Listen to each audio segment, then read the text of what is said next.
नमस्कार, मी राहुल कुलकर्णी. NDTVमध्ये जगभरातल्या सर्व प्रेक्षकांचं स्वागत आहे. छत्रपती शिवाजी महाराज, शाहू, फुले, आंबेडकर, रामजी शिंदे, अण्णाभाऊ साठे, संतश्रेष्ठ तुकाराम महाराज, ज्ञानेश्वर माऊली यांच्याबरोबरच महाराष्ट्र हा बसवेश्वरांच्या नावाने पण ओळखला जायला हवा. तर बसव कल्याण फार जवळ आहे, ज्यांनी बसव क्रांती आणली.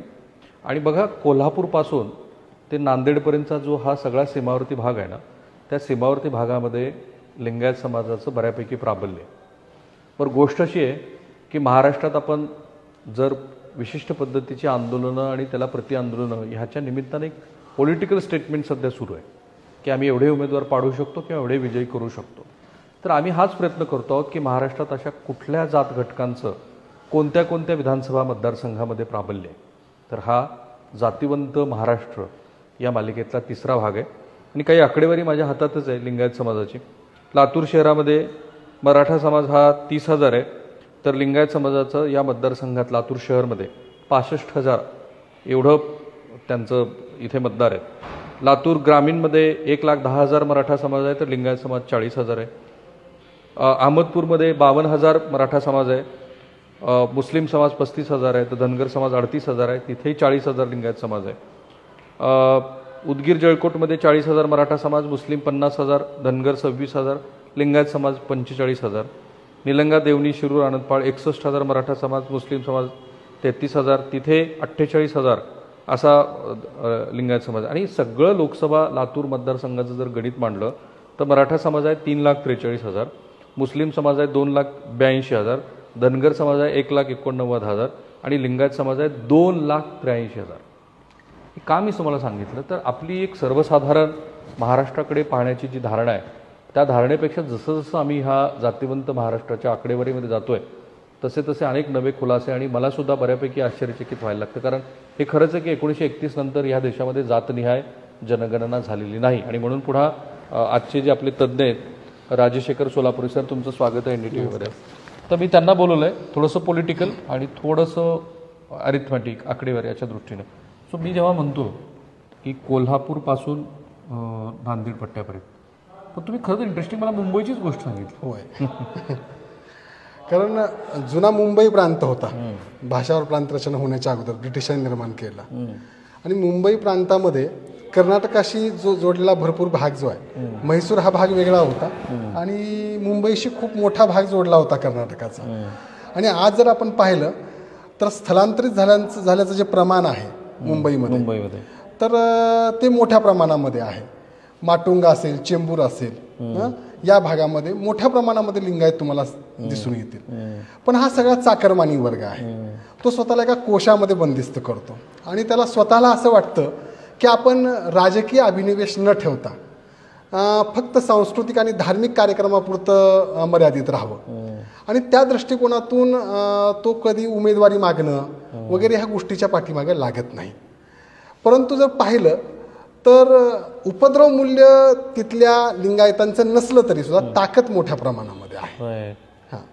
आणि सगळ्यात महत्त्वाची गोष्ट जर आपण विचार केला तर परप्रांतीय आहोत आपण, ही मानसिकता जी आहे मुंबईमध्ये ती थोड्या प्रमाणामध्ये आहे. पुन्हा कानडी मराठी वाद आहे, कर्नाटक महाराष्ट्रवाद आहे. पण मुंबईत प्राबल्य मुख्यत्वे कुठे जाणवतं? कारण मी मुंबईत असताना नेहमी बघायचो की लिंगायत वधूवर सूचक मंडळ आहेत, लिंगायतांचं एक मंडळ आहे वगैरे. तर मी सांगितलं आता तुम्हाला, माटुंगा आणि चेंबूर ह्या दोन भागामध्ये मोठ्या प्रमाणामध्ये लिंगायत स्थायिक झालेला आहे. आणि तो आज नाहीये, गेल्या 70 ते 80 वर्षापासून तो तिथं स्थायिक झालेला आहे. आणि बऱ्यापैकी आता तो सेटल आहे आणि त्याच्यामुळं तो आपली ताकद दाखवू शकतो. पण तशी संधी ज्याला म्हणतो आपण, राजकीय संधी त्यांना मिळाली नाही. पण मुंबईच्या मर्यादित कुठलं असं मोठं नाव तुम्हाला आठवतं लिंगायत समाजाचं? एखादं उद्योगात आहे, जसं पुण्यात कल्याणी आहे. हां, नाही, पण काय झालं की मुंबई जर आपण एकूण सर्कल बघितलं तर तिथं जाणारा जो वर्ग आहे अगोदरच्या काळापासून, तो लिंगायत म्हणजे विखुरलेला जरी लिंगायत बघितला आपण महाराष्ट्रामधला, तर तो प्रामुख्यानं व्यवसाय केंद्रीय आहे, तो नोकर केंद्रीय आहे. त्याच्या बाहेर तो जाऊन बघत नाही. म्हणजे मी मागे असं म्हणालो होतो एका लेखामध्ये की जी राजकीय इच्छाशक्ती पाहिजे ती लिंगायत समाजाकडे नाहीये. आज जवळपास 90 लाख ते 1 कोटी एवढी लोकसंख्या महाराष्ट्राची आहे. किती 90 लाख ते 1 कोटी लिंगायतांची. समजा आज 16 कोटी महाराष्ट्र 2018 नंतर जनगणना झालेली नाहीये, आपण असं फिरत राहू, तर तुमचं असं मत आहे की ते 16 कोटीपैकी 1 कोटी लिंगायत 1 कोटी लिंगायत आहे. पर्सेंटेज मध्ये बऱ्यापैकी होतं, मोठ्या प्रमाणामध्ये आहे. राईट. आणि सगळ्यात महत्वाची गोष्ट याच्यामध्ये सर्वात मोठा बहुल जिल्हा जो आहे लिंगायतांचा तर तो सोलापूर जिल्हा आहे. राईट. जवळपास 13 ते 15 लाख एवढी लोकसंख्या आहे सोलापूरची. बरं, सोलापूरचा आपण विधानसभा मतदारसंघ निहाय बघू. होय. पण त्याच्या आधी तुम्ही जर मला एक इंटरेस्टिंग गोष्ट सांगितली ती आहे सुशील कुमार शिंदे यांची. होय. सर्वसाधारण धारणा काय, सुशील कुमार शिंदे हे दलित नेते, होय बरोबर. पण तुम्ही मला मगाशी असं म्हणालात की ते दलित नेते नसून ते लिंगायत समाजाचे नेते, आणि त्यांच्या विजयी होण्यामध्ये त्यांचं लिंगायत असणं महत्वाचं. ते कसं काय? सगळ्यात महत्वाची गोष्ट की महात्मा बसवेश्वरांच्या क्रांती कार्यामध्ये जे सिद्धरामेश्वर आहेत त्या अनुभव मंडपाचे 3रे अध्यक्ष जे सोलापूरचं ग्रामदैवत मानतो आपण, बरोबर आहे. तर डोहार कक्कय्या जे होते ते डोहार कक्कय्या हे सोलापूरशी संबंधित होते आणि मोठ्या प्रमाणामध्ये डोहार आणि कक्कय्या समाज महाराष्ट्रामध्ये लिंगायतच आहे. हां, आणि जर तुम्ही पाहिलं तर मागची जी निवडणूक झाली 2019ची, तर त्या निवडणुकीमध्ये त्यांचा पारंपरिक जो मतदार होता कुणाचा, सुशीलकुमार शिंदे यांचा, कोणता होता तर तो लिंगायत होता. तो जय सिद्धेश्वर महाराजांनी काय केला, कॅप्चर केला, कारण ते जंगम समाजाचे.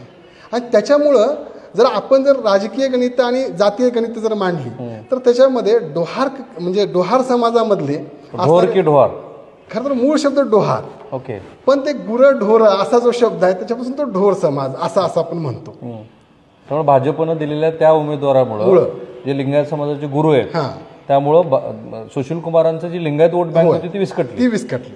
अच्छा, इंटरेस्टिंग आहे. आणि त्याच्यामुळं जर सोलापूरचं जर आपण एकूण जर पाहिलं तर 11 जे विधानसभा मतदारसंघ आहेत त्याच्यापैकी 6 विधानसभा मतदारसंघामध्ये 6 विधानसभा मतदारसंघामध्ये पूर्णतः लिंगायत समाज ठरवतो की आमदार कोण झाला पाहिजे. हे कुठले 6 मतदारसंघ आहेत? अक्कलकोट आहे, सोलापूर सचिन कल्याण शेट्टी तिथं आहेत, होय. त्याच्यानंतर सोलापूर आहे, सोलापूर दक्षिण आणि उत्तर, तिथे पण विजय देशमुख जे लिंगायत समाजाचे ते आहेत. परत मंगळवेढ्यामध्ये ताकद आहे लिंगायतांची. 4 झाले ना, दक्षिण आणि उत्तर, सोलापूर दक्षिण आणि सोलापूर उत्तर, असे 2. आणि बार्शीमध्ये मोठ्या प्रमाणामध्ये लिंगायत आहे. तिथे दिलीप चोपल हे लिंगायत समाजाचे विजयी व्हायचे मोठ्या प्रमाणामध्ये, ते बराच काळ राहिले. आणि आता जर आपण पाहायला लागलो तर शरद पवार गटात जो राष्ट्रवादी आहे तो दिलीप चोपलांची ताकद परत एकदा वाढवण्याचा प्रयत्न करतो आहे त्यांच्या गाठीभेटी घेऊन. इथे साधारणपणे किती, जसं आता मी लातूरची आकडेवारी सांगितली, असं दिसतंय की इथे लातूर शहरमध्ये मराठा प्राबल्य कमी आहे जरी देशमुखांचा मतदारसंघ असला, आणि लिंगायत अधिक आहेत संख्येत. सो असं ह्या 6-7 मतदारसंघामध्ये आकडेवारीनुसार काही सांगता येतं? तशी आकडेवारी मिळवावी लागेल, परंतु बहु स्वरूपामध्ये. आणि कोल्हापुरातलं काय चित्र दिसतं? आता कोल्हापूरचा जर विचार केला आपण तर कोल्हापूरमधल्या लिंगायतांची जी संख्या आहे ती सांगलीपेक्षा कमी आहे. सांगली जास्त आहे. सांगलीचा जर आपण विचार केला तर सांगली लोकसभा मतदारसंघामध्ये आपल्याला लक्षात येऊ शकतं की जवळपास 8 लाख लोक लिंगायत आहेत. सांगली 8 लाख, हो, साधारणपणे 17-18 लाखाचा मतदारसंघ असतो लोकसभेचा, त्यापैकी 8 लाख तुमचं असं मत आहे की लिंगायत समाज आहे. आणि विशेष म्हणजे 4 मतदारसंघ सांगली जिल्ह्यामधले विधानसभेचे ते पूर्णतः लिंगायत ठरवतो तिथला उमेदवार, म्हणजे कोण निवडून आणायचं. ते कुठले 4 मतदारसंघ आहेत? तर प्रामुख्याने आपण जर त्याच्यामध्ये पाहिले, छान आकडेवारी गोळा केली आहे एनडीटीव्हीच्या प्रेक्षकांसाठी, तर त्याच्यामध्ये जत मतदारसंघ हा सर्वात जास्त, जो सीमावर्ती आहे कर्नाटकाला. 90,000 जवळपास वोटिंग आहे कुणाचं, जत विधानसभा मतदारसंघामध्ये. त्याच्यानंतर येतं ते मिरज, त्यानंतर सांगली, आणि त्याच्यानंतर येतं ते म्हणजे तासगाव. अरे, जो आर पाटलांचा मतदारसंघ. किती इंटरेस्टिंग आहे बघा. आम्ही जेव्हा असं म्हणतो आहोत की महाराष्ट्रामध्ये प्रत्येक समाज घटक, जात घटक हा वेगवेगळ्या मतदारसंघामध्ये वेगळ्या पद्धतीनं तो प्रबळ ठरतो आहे, तर आता तासगाव सारख्या मतदारसंघामध्ये जसं वाळव्यामध्ये धनगर समाजाचं प्राबल्य आहे हे प्राध्यापक हाके यांनी सांगितलं, माळी समाजाचं प्राबल्य आहे हे ॲडव्होकेट ससाने यांनी सांगितलं, तसं सर सांगतात की तासगावमध्ये लिंगायत समाजाचं प्राबल्य. आणि जर आपण पाहायला लागलो तर BS कोरे यांच्यानंतर कुणी आमदार झाला नाही, विशेष म्हणजे सांगली जिल्ह्यामध्ये लिंगायतांचा. त्याचं कारण असं आहे, शह काटशह करण्यामध्येच लिंगायत समाज व्यस्त असतो. त्याचं सगळ्यात मोठं कारण ती आहे. आणि जर आपण सांगलीचं चित्र जर पाहिलं तर बहुल स्वरूपामध्ये मराठा समाज आहे. आणि लिंगायतांची आत्तापर्यंतची खासियत अशी आहे की लिंगायत समाज हा इतर ओबीसी जातींच्या सोबत जर जोडला गेला तर लिंगायतांची ताकद ही मोठी दिसते आपल्याला.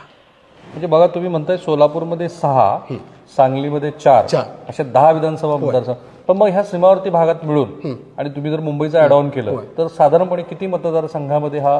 आता मी थोडंसं विश्लेषण केलं तर आणि थोडीशी आकडेवारी म्हणजे तुम्ही म्हटल्याप्रमाणे आकडेमोड केली तर महाराष्ट्रामधल्या 288 मतदारसंघापैकी जर आपण विचार केला तर जवळपास 36 मतदारसंघामध्ये लिंगायत स्वतःचा आमदार निवडून आणू शकतो. क्या बात आहे. बघा किती महत्वाची गोष्ट आहे की जशी जशी आम्ही जातीवंत महाराष्ट्र ही सिरीज सुरू केली तसे तसे किती नवनवीन आकडे आले. धनगर समाजाचं मत आहे किमान 76 विधानसभा मतदारसंघात त्यांचा प्रभाव आहे. माळी समाजाचं असं मत आहे की किमान 60 ते 70 मतदारसंघामध्ये त्यांचा प्रभाव आहे. आणि जसं जसं आपण आणखी खोला जाऊ, सरांनी स्पेसिफिक 36 विधानसभा मतदारसंघाची आकडेवारी आपल्याला सांगितली. पुन्हा मग कोल्हापूरमध्ये काही तपशील आपल्याला आहे ना. कोल्हापूरचा जर आपण विचार केला तर जवळपास कोल्हापूरमध्ये 3 ते 5 लाख एवढी लोकसंख्या आहे लिंगायतांची लोकसभा मतदारसंघ. हा, आणि त्याच्यापैकी म्हणजे 11 कोल्हापूरचं 5 ते 6 लाख लोकसंख्या आहे. गडहिंग्लज, शिरोळ आणि हातकणंगले ह्या 3 मतदारसंघामध्ये सर्वाधिक जास्त प्रभाव आहे. बर. मग कोल्हापुरात कुणी लिंगायत आमदार? सगळ्यात म्हणजे महाराष्ट्रामध्ये ज्याला आपण म्हणूयात लिंगायतांची राजकीय ताकद जर कुठून सुरुवात झाली तर ती कोल्हापूर पासून सुरुवात झाली. बरं. पहिलं नाव आपल्याला घ्यावं लागेल ते रत्नाप्पा कुंभार यांचं. ते संविधान सभेचे सदस्य होते आणि ते आमदार राहिले, खासदार राहिले. बरोबर आहे. त्याच्यानंतर आप्पासाहेब साळे पाटील हे नाव दुसरं. बरं. हे समाजवादी नेते होते. याने ठीक आहे, कधी त्यांनी म्हणजे मी लिंगायत आहे अशी वोटिंग मागितली नसेल, पण आप्पासाहेब साळे पाटील असतील आणि त्याच्यानंतर काकासाहेब कोरे म्हणजे आत्ताचे जे विनय कोरे आहेत त्यांचे वडील का? नाही, त्यांचे आजोबा. ओके, बरोबर आहे. ह्या त्रिकुटानं हा लिंगायत समाज बांधला. खूप इंटरेस्टिंग. हा, आणि सगळ्यात महत्वाची गोष्ट, बेळगाव हे कोल्हापूरच्या खूप जवळ आहे आणि शाहू महाराजांनी लिंगायत बोर्डिंग सुरू केली. मोठ्या प्रमाणामध्ये लिंगायत कोल्हापूरमध्ये आला, तिथं शिकला. म्हणजे आपण जर पाहायला लागलो तर जेवढे कर्नाटकमधले आज आपण दिग्गज मानतोय त्याच्यापैकी बरेचसे हे कोल्हापूरच्या राजाराम कॉलेजमध्ये शिकलेले. कोल्हापूरचा संदर्भ असा आहे. हा, आणि त्याच्यामुळं कोल्हापूर हे एकेकाळी राजकीय शक्तीचं केंद्र होतं लिंगायतांचं. पण त्याच्यानंतर आपण पाहतो वारणा भागामध्ये मोठ्या प्रमाणामध्ये आज विनय कोरे काम करतात, पण विनय कोरे त्या ठिकाणी लिंगायत म्हणून वोटिंग मागू शकत नाही. त्याचं कारण असं आहे की जर वारणा पट्टा थोडासा सोडला तर त्याच्या पलीकडं लिंगायत मोठ्या प्रमाणामध्ये तिथे नाहीये त्यांच्या मतदारसंघामध्ये. आणि म्हणून समन्वयवादी स्वरूपाचं राजकारण लिंगायत नेतृत्वाला करावंच लागतं, त्याच्याशिवाय ते स्वतःचा राजकीय लाभ उचलू शकत नाही. कोल्हापूर झालं, सांगली झालं, लातूर झालं. लातूर राहिलं. लातूर राहिलं. मी काय आकडेवारी सांगितली, पण सांगा लातूरमध्ये काय चित्र आहे? आता लातूरमध्ये जर आपण पाहायला लागलो तर शिवराज पाटील चाकूरकर हे पहिलं नाव आपल्याला दिसतं. आणि बसव कल्याण इथून फक्त 60-70 किलोमीटर अंतरावर आहे, जिथं महात्मा बसवेश्वरांनी त्या काळामध्ये बसव क्रांती केली. आणि आपण जर पाहायला लागलो तर प्रतिक्रांतीच्या नंतर म्हणजे ज्यावेळेस राजसत्तेनं प्रतिक्रांती केली त्यावेळेस जे स्थलांतर झालं ते सर्वात जास्त लातूर जिल्ह्यामध्ये, म्हणजे त्यावेळेसचं उस्मानाबाद म्हणजे आताचा धाराशिव जिल्हा या भागामध्ये हे सगळे लोक आलेले आहेत. आणि आपण जर पाहायला लागलो तर आज लातूर जिल्ह्यामध्ये उदगीर, औसा, निलंगा, शिरोळ-आनंदपाळ, त्याच्यानंतर अहमदपूर या भाग, आता शिरोळ-आनंदपाळ पण निलंग्याला जोडावं लागेल तुम्हाला. 5 विधानसभा मतदारसंघ, देवणी, ह्या मतदारसंघामध्ये सर्वाधिक जास्त ताकद ही लिंगायतांची. लातूर शहर तर सर्वात जास्त आहे. साधारणपणे 7 विधानसभा मतदारसंघ असे आहेत की जिथे लिंगायत समाज हा प्रभावी. आणि 1995ची जर निवडणूक आठवली आपण तर पुतळ्याच्या राजकारणावरून मामुली हा शब्द प्रचंड मोठ्या प्रमाणामध्ये. मामुली हा शब्द इतका इंटरेस्टिंग आहे की मागासवर्गीय लिंगायत आणि मुस्लिम. मारवाडी मुसलमान लिंगायत. अच्छा, मारवाडी मुसलमान आणि तर ही जी धारणा आहे ना, या धारणेमध्ये इतक्या मोठ्या दिग्गज नेत्याचा म्हणजे विलासराव देशमुख यांचा पराभव झाला आणि ते 5 वर्ष राजकीय विजनवासामध्ये गेले होते. तर त्या राजकीय विजनवासामध्ये जाण्याचं मुख्य कारण लिंगायत समाजाची वोटिंग आहे असं म्हटलं गेलं होतं. मग शेजारी राहतो नांदेड जिल्हा. आता याच्यामध्ये एक सगळ्यात आपला आणखी एक भाग जोडावा लातूरच्या बाबतीमध्ये. आता भाजप काय करतंय, माधव पॅटर्न त्यांनी आणला होता, त्यांनी त्याला माधव ली करण्याचा प्रयत्न करतायत. जर गोपछडेला त्यांनी जर उमेदवारी दिली, राज्यसभा दिली, तर ती माधव ली करण्याचा त्यांचा प्रयत्न आहे. कारण लिंगायत वोटिंग मोठ्या प्रमाणामध्ये ती कॅप्चर करता येईल. एक प्रश्न आहे की ट्रॅडिशनली काँग्रेस पक्षाशी लिंगायत समाजाचं नेतृत्व जोडलं गेलेलं होतं हे दिसतंय आपल्याला, स्वातंत्र्याच्या आधी पण आणि स्वातंत्र्याच्या नंतर पण. पण मग ते हळूहळू भाजपकडे गेलं असं म्हणतात, हे खरं आहे का? लिंगायत समाज व्यापारी आहे, व्यापारी वर्ग आहे सगळ्यात महत्वाचा मुद्दा.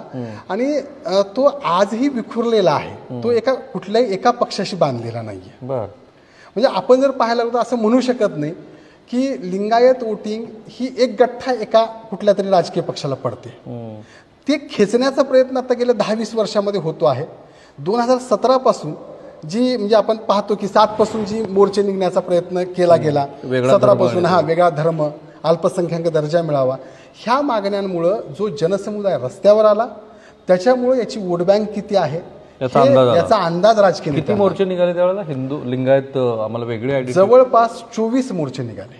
आणि प्रत्येक मोर्चात किती लोक असायचे साधारणपणे? आता जर सगळ्यात मोठा तर लातूरचा मोर्चा होता, जवळपास 7 ते 8 लाख लोक होते लातूरच्या मोर्चामध्ये. आणि सगळीकडेच ती संख्या लाखांच्या घरातच होती.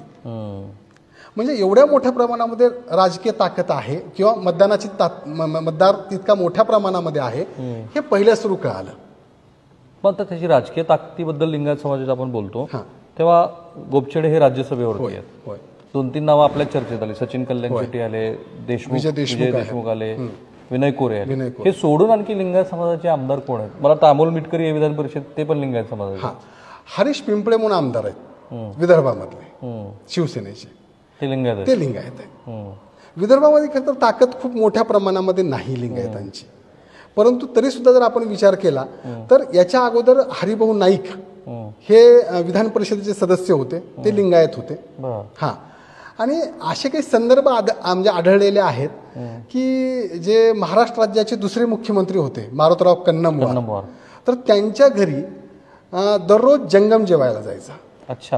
आता त्याच्या संदर्भामध्ये आणखी लिंगायत समाजात पोटजाती किती आहेत? म्हणजे महाराष्ट्रामधला जर आपण विचार केला, महाराष्ट्रात किती अस्तित्वात आहेत, तर त्याचा आकडा जवळपास 50 पोटजाती. आणि महाराष्ट्र सरकारनं लिंगायत मधल्या ज्या उपजाती आहेत त्यांना जे ओबीसी आरक्षण दिलं त्या 14 जाती आहेत. त्या 50 सोडून? त्या 50 सोडून 64 जाती 50 मधल्याच 14. आता मोठी नावं जी राजकीय येतात आपल्यासमोर, तर ती काही आकडेवारी राहिली असेल आणखी तर आढळ्यावर. एकतर शिवराज पाटील चाकूरकर यांचं, बसवराज पाटील मुरुमकर असतील, ही जी मंडळी आहेत. शिवराज पाटील चाकूरकरांना मोठ्या प्रमाणामध्ये लिंगायत वोटिंगचा फायदा झालेला आहे. आणि त्याच्यासोबत विलासराव देशमुखांना पण लातूरमध्ये मोठ्या प्रमाणामध्ये फायदा झालाय. तिकडं अशोक चव्हाणांना फायदा झाला होतोच आहे.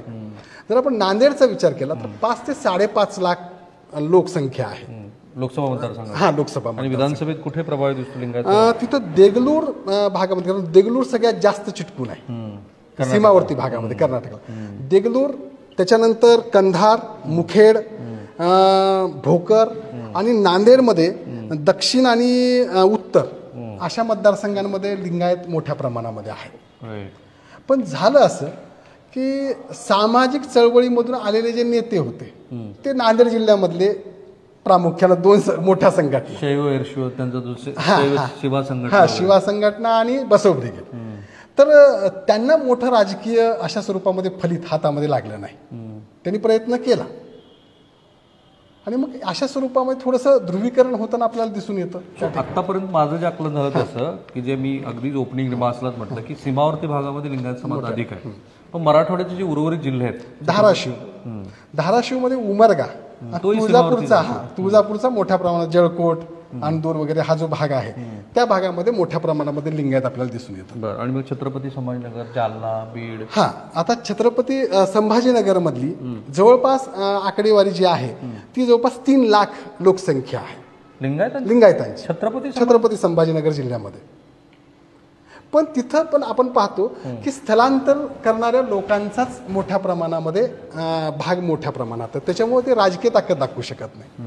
आता तुम्हाला आश्चर्य वाटेल, पुणे, पिंपरी चिंचवड आणि आळंदी आणि देहू हा जो सगळा म्हणजे उपनगर पुणेचं पुनःस्थलांतर याच्यामध्ये जर आपण विचार केला तर लिंगायतांची लोकसंख्या 5 लाख आहे. Quite interesting. पण गेल्या 70 वर्षामध्ये एकाही लिंगायत व्यक्तीनं पुणे उपनगरामध्ये आणि पुणेमध्ये पिंपरी चिंचवडमध्ये आमदारकी मागितली नाही कुठल्याच राजकीय पक्षाकडून. बघा, प्रयत्न हा नाही आहे की माध्यम म्हणून आम्ही कुठल्या जात किंवा त्या घटकाच्या दृष्टीनं ते रिपोर्टिंग करत नाही. महाराष्ट्र हा कोणे एकेकाळी फार पुरोगामी, म्हणजे आजही आपण म्हणतो की महाराष्ट्र म्हणजे काय, शाहू फुले आंबेडकरांची भूमी, अर्थात तो पुरोगामित्वाचा विचार. अलीकडे काय चाललंय महाराष्ट्रामध्ये, वेगवेगळ्या कारणामुळं महाराष्ट्र हा वेगवेगळ्या प्रश्नाची झुंजत असताना त्यात जात हा घटक येतोच. आणि राजकीय पक्ष हे असं जर म्हणत असतील की आम्ही जात बघून उमेदवाराची निवड करत नाही, ते ढोंग आहे. मतदारसुद्धा जर असं मानत असेल की आम्ही जात बघून मतदान करत नाही, अपवाद वगळता, ते सुद्धा ढोंग आहे. त्यामुळे माध्यमामध्ये अत्यंत जबाबदारीने याची चर्चा केली पाहिजे की महाराष्ट्रातले जे वेगवेगळे समाज जात घटक आहे, कारण मी बिहार खूप फिरलो, उत्तर प्रदेश खूप फिरलो, मध्य प्रदेश खूप फिरलो, ज्याला आपण आयडेंटिटी क्रायसिस जो अलीकडे महाराष्ट्रामध्ये खूप मोठ्या प्रमाणामध्ये दिसतोय तो त्यांनी सेटल केलेला आहे. म्हणजे उत्तर प्रदेशमध्ये जेवढ्या ओबीसीच्या जाती आहेत त्यांचे एक वेगवेगळे असे सामर्थ्यवान नेते आणि त्या नेत्यांच्या नावाने तिथे राजकारण होतं. बिहारमध्ये पण ती स्थिती, आज 3% फक्त कुर्मी आहेत, ज्या नितीश कुमार हे गेली प्रदीर्घ काळ मुख्यमंत्री आहेत. अवघ्या 3% कुर्मी जातीच्या मतदानावरती ते भारतीय जनता पार्टीलाही कोट अनकोट झुलवतात आणि आपल्या ज्या दुसरे घटक आहेत राजकारणात ते त्यांनाही झुलवतात. ते त्यांचं राजकीय काबिलियत, ज्याला हिंदीमध्ये आपण म्हणतो, तशी येते. आत्ता आपण काय करतो आहोत तर ही राजकीय काबिलियत महाराष्ट्रातल्या वेगळ्या जात घटकामध्ये आहे का हे शोधतो आहोत, कारण आत्ता महाराष्ट्रात तशी भूमी अनुकूल आहे. सर, इथे या.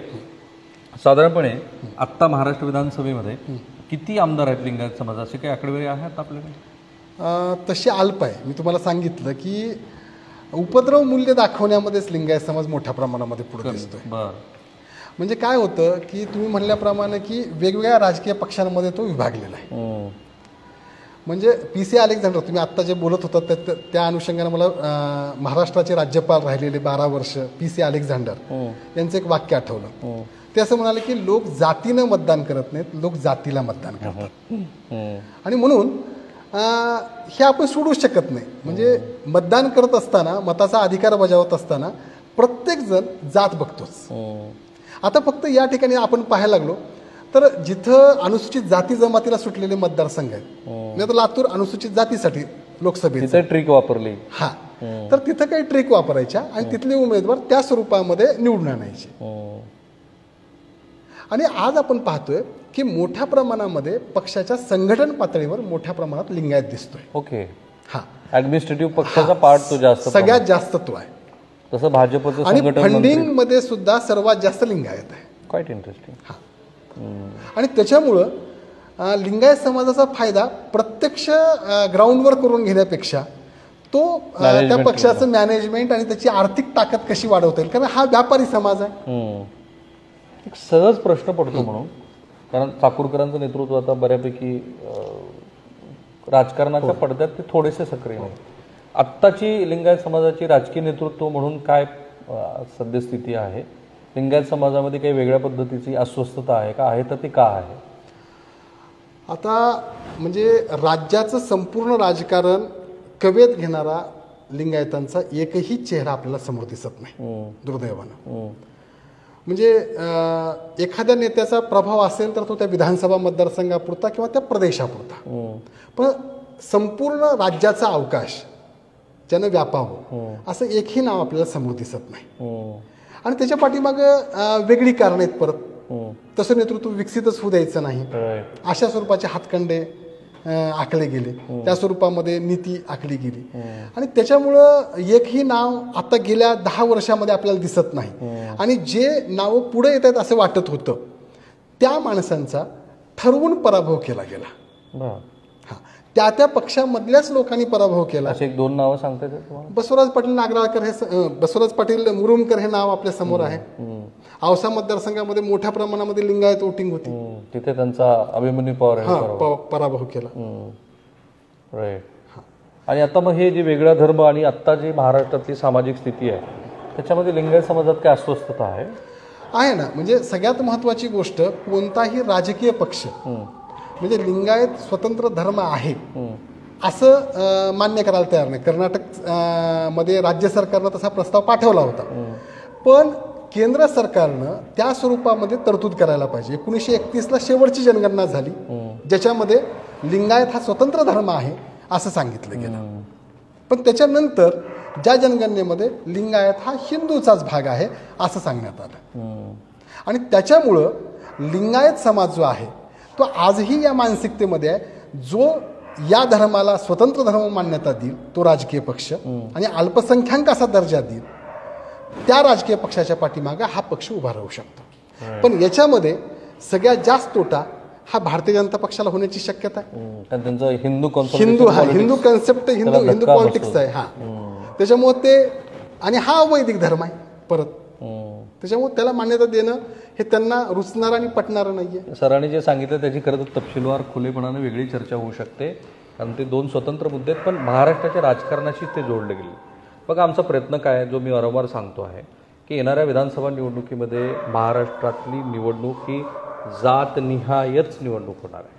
आणि त्यामुळे पॉलिटिकल ॲस्पिरेशन्स कुठल्या जातीचे काय आहेत, कोणता राजकीय पक्ष त्यांना आपल्याकडे घेण्याचा प्रयत्न करतोय ते समजून घेण्यासाठीची ही जातीवंत महाराष्ट्र सिरीज आहे. आमच्या या प्रयत्नाबद्दल तुम्हाला काय वाटतं हे जरूर या व्हिडिओच्या कमेंट बॉक्समध्ये टाका. मी आणि NDTV सर्व सोशल मीडिया प्लॅटफॉर्मवरती आहोत, तिथेही तुम्हाला आमच्यासाठी काही महत्त्वाच्या सूचना करायच्या असतील तर त्या तुम्ही करू शकता. आमचा हा जातीवंत महाराष्ट्राचा प्रवास पुढे मुंबई, विदर्भ, कोकण या सगळ्या भागामध्ये जाणार आहे, कारण तिथे पण कुणबी कोकणातले तिथे असलेले मराठा समाज, विदर्भातला तेली समाज, तिथं असलेला कुणबी मराठा समाज, मुंबईतले आगरी आणि आगरी बांधवांच्या बरोबरचं तिथलं असलेलं जोडलं गेलेलं पॉलिटिक्स, हे सगळं समजून घ्यायचं. Sir thank you so much. खूप खूप आभार. थांबूया. थँक्यू.